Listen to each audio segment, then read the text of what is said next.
ይሄ ምክር ቤት አይደለም ሸኔ አሸባሪ ያለው አልነበራችሁም እናንተ ደርሳችሁ ሸኔ አሸባሪ እንዳላችሁ ለአክት አታርጉ እናንተ አይደለም ያደረጋችሁት የቀደመው ምክር ቤት ነው ሸኔ አሸባሪ ያለው እንጂ እናንተ አይደላችሁ ልክ እናንተ አሸባሪ ብላችሁ እኛ ቸል እንዳል ማስመሰል ከመከራችሁ ስተት ነው እናንተ ሳትመርጡን ሳትገቡ ነው ሸኔ አሸባሪ ያለው እኛ ግን አሸባሪ ማለት እኮ አይደለም በየቀኑ እየተዋጋ ነው ሸኔን ምን ያደርጋል አሸባሪ ማለት በየቀኑ እኮ እየተፋለም ነው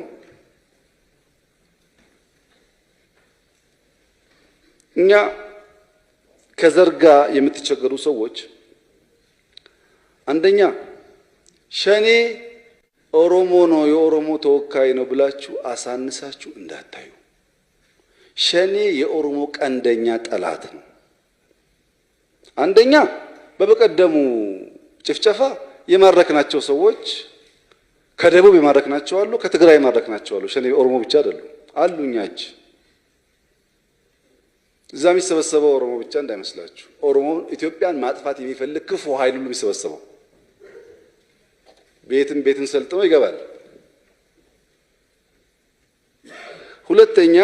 ሁለት ኤግዛምፕል ላንሳላችሁ ሸኔ የኦሮሞ ጠላት እንደሆነ እንዲገባችሁ አንደኛው በቅርቡ አንድ አባት የግድያ ወለጋ ምናምን ሲሰሙ ያዝናሉ ያው ታውቃላችሁ የኦሮሞ አባቶች በጣም ገራገር የዋህ ስለሆኑ እንደዚህ አይነት በደል ያማቸዋል እና ልጃቸው ያበሳጫቸዋል የሳቸው ልጅ ሸኔ ሆኖ ያቃሉ ደብቀዋል ልጅ ስለሆነ ያ ሸኔን በአቅራቢያቸው ቆፍሮ መሳሪያ ቀብሯል ተናደው ለፖሊስ ልጄ ሸኔ ነው መሳሪያም እዚህ ቀብሯል ኑና ውሰዱ ብለው አስፈትሸው መሳሪያ ፖሊስ ይወስዳል ባለፈው ሳምንት ነግራችሁ ልጅ ይሰማል ድርጊታቸው ጓደኞቹን ይዞ መጥቶ ቤቱን ዘግቶ አባትየውን አስሮ አቃጥላቸው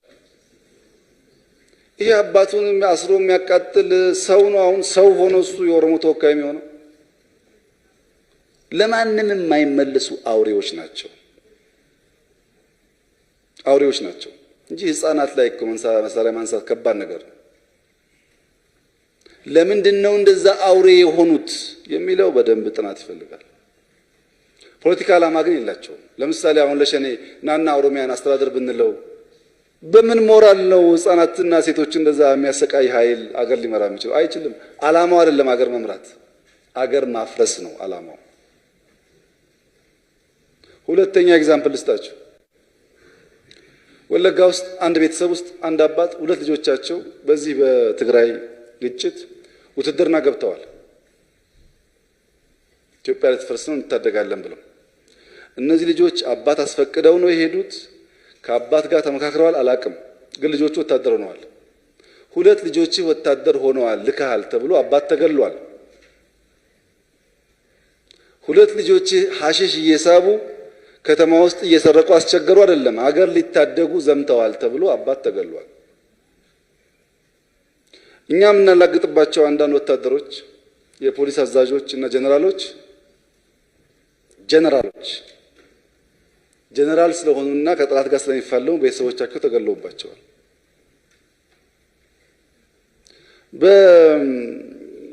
በወለጋ በመቶ የሚቆጠር ሪፖርት ቀርቦላቸዋል ካስፈለጋችሁ በዝግ ይቀርብላችኋል በመቶ የሚቆጠር የወረዳ የዞን አመራር ሞቷል እዚህ ተቀምጠን እንደምናገረው አይደለም ጉዳዩ ሰዎች ይሞታሉ በሰላም ወጥቶ ሰላም አይመለሱ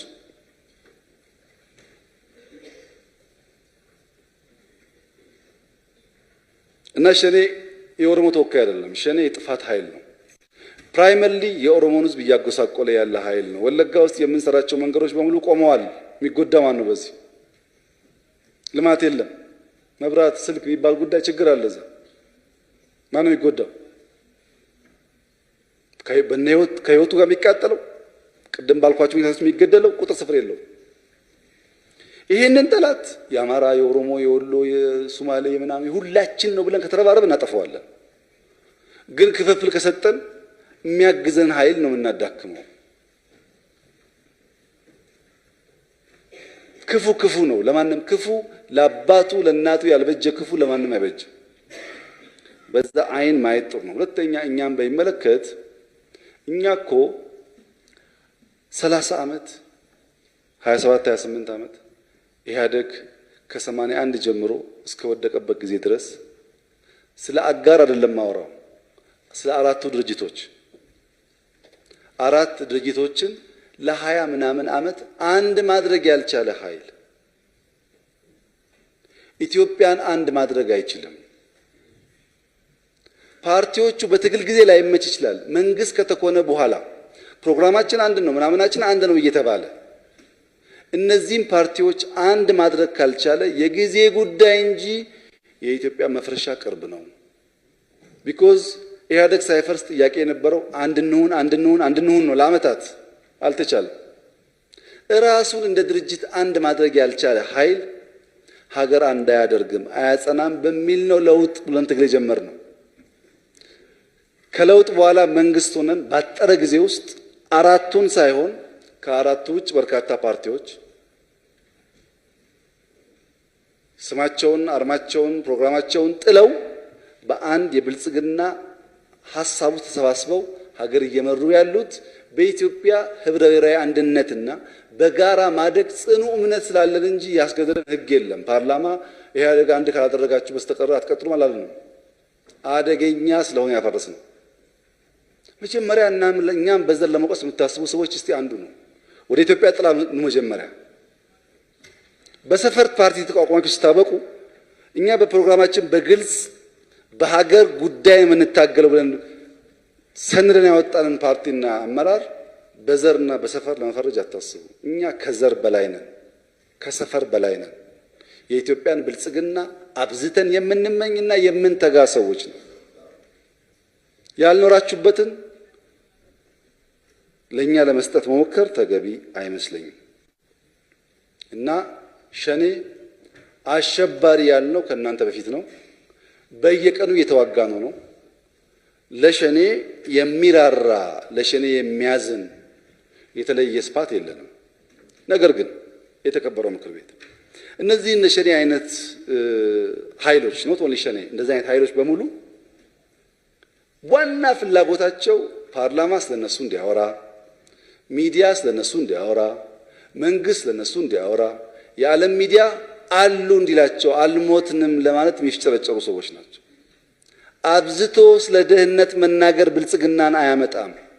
አብዝቶ ስለ ጠላት መናገር ድልን አያጎናጽፍም ብለን በተደጋጋሚ አንስተናል። እኛ አንዳንዴ ሰብሰብ የምንለው መሻታቸው እሱ እንደሆነ ስለምናቅ ነው። ለእናንተ ባንናገርም ግን በእያንዳንዱ ደቂቃ እንዋጋቸዋለን። ሰው አዘን ሂድ ሙትና አገርህን ታደግ ብለን እንዋጋቸዋለን። እና በዚያ ደረጃ ለማማት የሚሞክር ሰው ካለ የሐሜት ሱስ ያለበት ካልሆነ በስተቀር እኔንና ፓርቲን የሚያሰጋ ነገር ያለ አይመስለኝም። እኛ ሁሉም ኢትዮጵያዊ በኩል በነጻነት የሚኖርባትን ሀገር እንመኛለን። የምንጥረውም ለዛ ነው። ሸኔ ይከሰናል። ሸኔ እነዚህ ሰዎች እንትን አይደሉም ብሎ ይከሰናል። ሌላው ሸኔም ይከሰናል። እኛ ኢትዮጵያውያን ነን። ሁሉም ህዝቦች ተከባብረው ተዋደው በጋራ እንዲኖሩ እንፈልጋለን። ሁሉም ህዝቦች የሚገባቸውን እያገኙ የጸናች ኢትዮጵያን እንዲፈጥሩ እንፈልጋለን። በዚህ ውስጥ ሳናስብ ሳናቅ የምናበላሸው ካለ በእናንተ ምገዛ፣ በህዝቦቻችንም ምክር ተግሳጽ፣ በእናቶቻችንም ጸሎት እንታረማለን። ሆን ብለን ግን ዘርን ከዘር ለማፋጀት የአንደኛውን ዘር የበለጠ አንደኛውን ያነሰ ለማድረግ አንደኛውን ባልተገባ ለመጥቀም ነው አንሰራም። እንደዛ አንሰራም። ስብናችንም አይደለም አንሰራም። ጽንፈኞች ሁለት መርዝ አላቸው። በየትኛውም ሰፈር ይደራጁ ጽንፈኞች ሁለት መርዝ አላቸው። አንደኛው ኮሌክቲቭ ናርሲዝም ነው። ኮሌክቲቭ ናርሲዝም ማለት የኔ ብቻ ጥሩ፣ የኔ ዘፈን ጥሩ፣ የኔ ባህል ጥሩ፣ የኔ ሐሳብ ጥሩ፣ የኔ ንግግር ጥሩ፣ ከኔ ውጭ ያለው አይረባም፣ የኔ መሬት ለም ነው፣ የኔ ሰፊ ነው፣ እኔ እንደዚህ ነኝ፣ የኔ የሚል የጽንፈኞች አንኳር እሳቤ ነው። ኮሌክቲቭ ነው። ለምሳሌ አንድ ጽንፈኛ ሰፈር አንድ መስጊድ ኖሮ ሌላ ቦታ አንድ መስጊድ ቢኖር አይ የኛ መስጊድ እኮ የተሰራው ሰኞ ነው ብሎ በዛ ይቆራራል። የሆነ ነገር ፈልጎ ይኩራራል፣ የራሱን ብልጫ ያስቀምጣል። ሁለተኛው ኮሌክቲቭ ሰልፍ ፒቲ ነው። በጣም የበዛ ለራስ ማዘን፣ ለራስ ስሱነት፣ የነገር ሁሉ ማዕከል ራስን አድርጎ ማየት።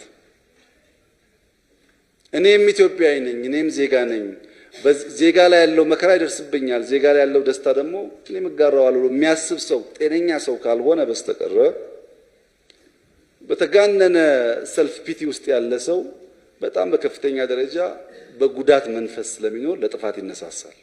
እነዚህ በግራ በቀኝ ያሉ የኔ ብቻ ጉዳት፣ የኔ ብቻ ጥቅም፣ የኔ ብቻ እንደዚህ፣ የኔ ብቻ ጀግና፣ እኔ ብቻ ታሪክ ያለኝ፣ እኔ ብቻ የሚሉ ኃይሎች በሙሉ ሄዶ ጥፋት ያመጣሉ።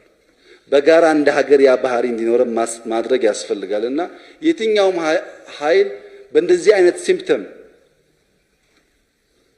ሲጎዳ ስናይ የጽንፈኝነት መርዝ የሚጠቀምበት ኃይል መሆኑን መገንዘብ